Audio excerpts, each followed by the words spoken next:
Dr. Srivarmas. Ramanathapuram மாவட்டம் முதுகுளத்தூர் சட்டமன்ற தொகுதியின் அனைத்து நிர்வாகிகள் ஆலோசனை கூட்டம் இன்றைக்கு நடைபெற போகிறது. அதில் கலந்து கொள்ள தான் நாங்கள்லாம் வந்திருக்கோம். நீங்கள் வேறு எதுவும் கேட்குறதுனா கேளுங்க.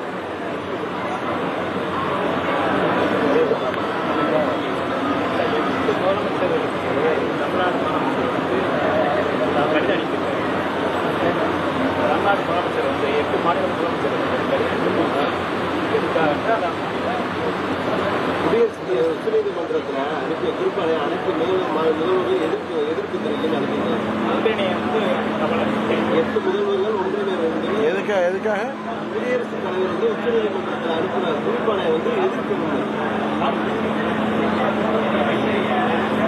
முதல்ல டாஸ்மாக் நடந்த முறைகேடுகளுக்கு முதலமைச்சர் அதை தடுக்க நினைக்காமல் அந்த விசாரணைகளை அதற்கு பதில் சொல்வதற்கு தமிழ்நாடு அரசாங்கம் தயாராக இருக்க வேண்டும். நீதிமன்றத்தில் போய் அதுக்கெல்லாம் தடை கேட்பது, ஒரு ஏஜென்சி கவர்மெண்ட் ஏஜென்சி வந்து விசாரணை நடத்துகிறப்ப அது அரசாங்கமே தமிழ்நாடு அரசாங்கமே அதை தடை செய்ய நினைப்பது முதல்ல தடுக்கட்டும்.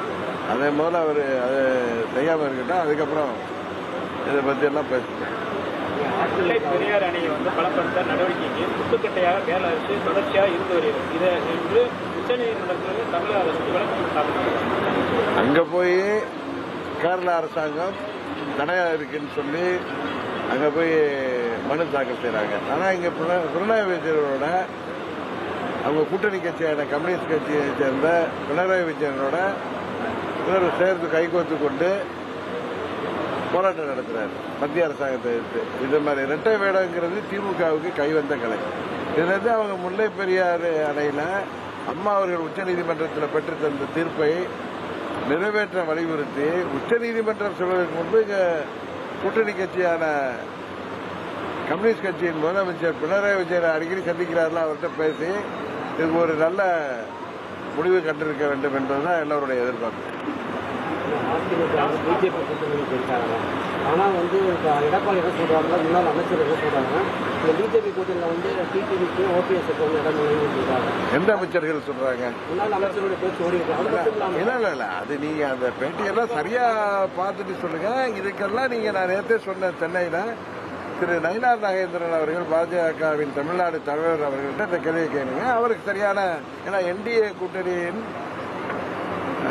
சேர்ந்த தமிழ்நாடு பிரிவின் தலைவர் அவர், பாஜகவுடைய தலைவர், அவர்கிட்ட கேள்வி கேட்டீங்கன்னா அவருக்கு உங்களுக்கு எனக்கு சரியான பதிலை சொல்லுவாங்க. இந்த மாதிரி பேச்சுவார்த்தை வரும்போது தனிப்பட்ட சாதனைகளாக திருமணங்களால் வந்து ஓபிஎஸ் அவர்களும் நீங்கள் வந்து ஒன்றா சந்திக்கக்கூடிய வாய்ப்புகள்லாம் வருது. இதனால வந்து நீங்கள் தனிப்பட்ட கூட்டணி அமைக்கக்கூடிய வாய்ப்பு இருக்கு. அதாவதுங்க 24 சட்டமன்ற பொதுத் தேர்தலில் மோடி அவர்கள் மீண்டும் 3வது முறையாக பாராளுமன்ற தேர்தலின் போது 24 பாராளுமன்ற தேர்தலின் போது மோடி அவர்கள் மீண்டும் பிரதமராக வேண்டும் என்பதற்காக நாங்கள்லாம் தேசிய ஜனநாயக கூட்டணியில் இருந்தோம். 26ல் திமுக எங்கள் தீய சக்தியை ஆட்சி பொறுப்பிலிருந்து அகற்ற வேண்டும் என்பதற்காகத்தான் நாங்கள் கூட்டணியில் இருக்கோம். இந்த கூட்டணியை பற்றி யாராவது ஏதோ பதில் சொன்னா கேள்வி பேசினாங்கன்னா அதை திரு நயினார் நாகேந்திரன் அவர்கள் பதில் சொல்வதுதான் சரியாக இருக்கும். அவரிடம் கேள்வி.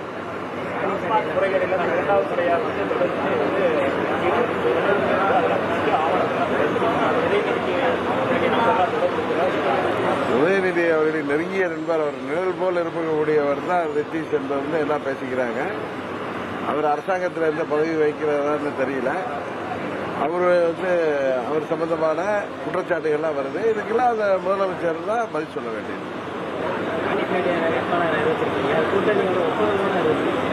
ராணிப்பேட்டையில நான் வேட்பாளரே அறிவிக்கலையே. பார்த்திபன் ராணிப்பேட்டையில நான் அறிவிக்கவே இல்லை. ராணிப்பேட்டை தொகுதிக்கு நான் எந்த வேட்பாளரையும் அறிவிக்கல.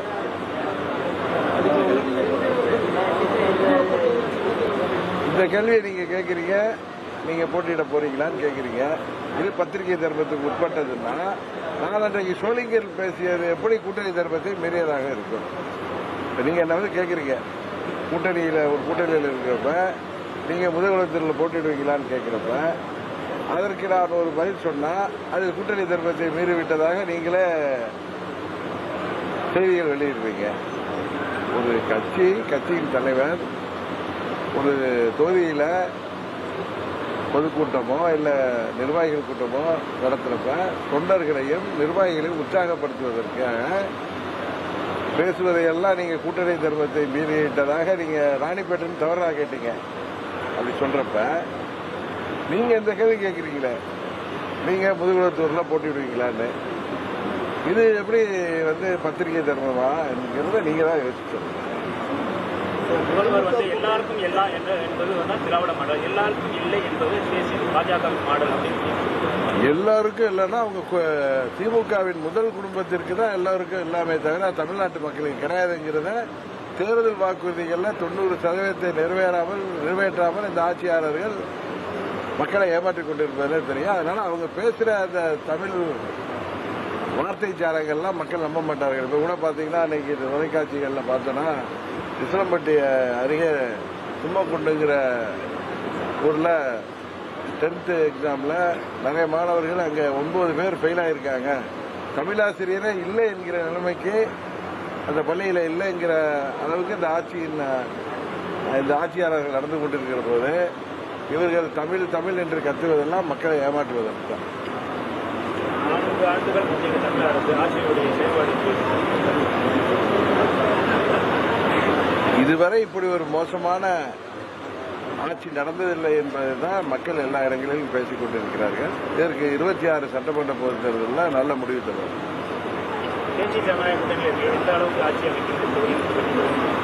திமுக என்கிற தீய சக்தி கூட்டணியை வீழ்த்துவதற்கு மக்கள் ஏற்றுக்கொண்டிருக்கிற கூட்டணி எங்களது கூட்டணி தான். உறுதியாக நாங்கள் திமுகவை முறியடிப்போம். திமுக கூட்டணியிலிருந்து வேற யாரும் விலகி பாஜக கூட்டணி சேர்வதற்கு வாய்ப்பு இருக்கு? உங்களுடைய யூகங்களுக்கெல்லாம் நான் பதில் சொல்ல முடியாது. நீங்க தான் அதை பத்தி பேசணும். கடந்த ஆட்சிக்கு இந்த ஆட்சிக்கு என்ன டிஃபரன்ஸ்?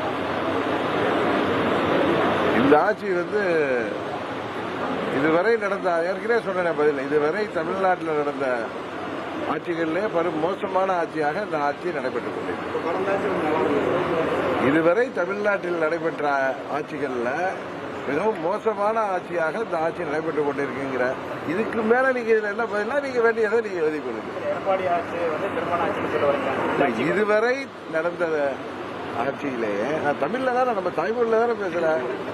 இதுவரை நான் முதல்ல நீங்க கேட்க போறதுக்கு முன்னாடி நான் சொல்லிட்டேன் இந்த ஆட்சியை பத்தி நீங்க என்ன சொல்ல வர்றீங்க. இப்ப நீங்க மறுபடியும் எத்தனை சுத்தி வந்தாலும் என் பதில் முன்ன நான் சொன்ன பதில் தான். சரி.